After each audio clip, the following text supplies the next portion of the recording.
than others. Some, such as Franklin Roosevelt and John F. Kennedy, have had superior speechwriters. But the challenge of a president himself struggling to find the conjunction between the right words and honest expression, a use of language that respects intellect, truth, and sincerity, has largely been abandoned. Chapter 1. All the books he could lay his hands on, 1809 to 1825.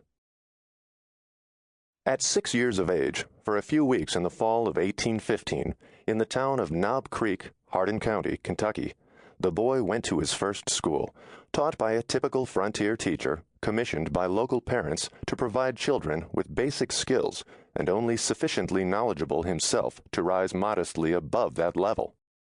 Teachers were in short supply on the frontier that ran along the western ridge of the Appalachians. Beyond was the sparsely settled western portion of Ohio and the territories of Indiana and Illinois. Southward, much of the states of Kentucky and Tennessee. Cash also was in short supply. Material possessions were minimal. By modern standards, it was a starkly rudimentary life. In this community of Protestants, the supremacy of the Bible as the book of daily life encouraged acquiring basic reading skills. Simple arithmetic came next.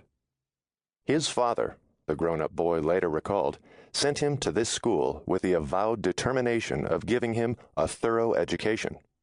And what do you think my father's idea of a thorough education was? It was to have me cipher through the rule of 3. Beyond that, education was a luxury that neither time nor money permitted. Intellectual curiosity, in a society in which it had no likely practical reward, was rare, except for the occasional child who, inexplicably, without any relation to who his parents were and what the community valued, was transfixed by the power of words. Words and ideas were inseparable in a nation in which the Bible dominated. It was given full currency as the source of the dominant belief system. It was also the great book of illustrative stories, illuminating references, and pithy maxims for everyday conduct.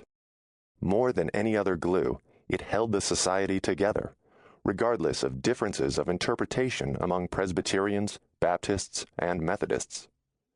This was a world of believers.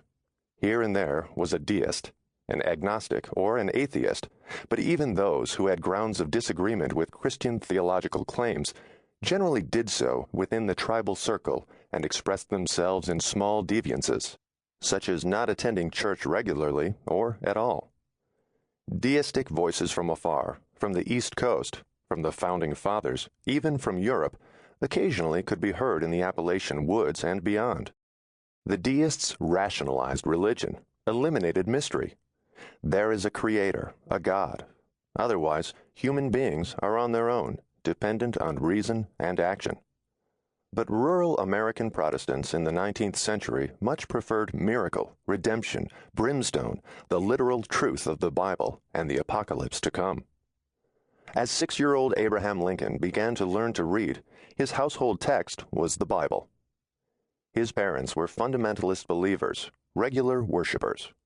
Without education and illiterate, Thomas Lincoln was also blind in one eye and had weak sight in the other, which may have perpetuated his illiteracy. To sign his name, he made his mark. To worship, he recited and sang memorized prayers and hymns.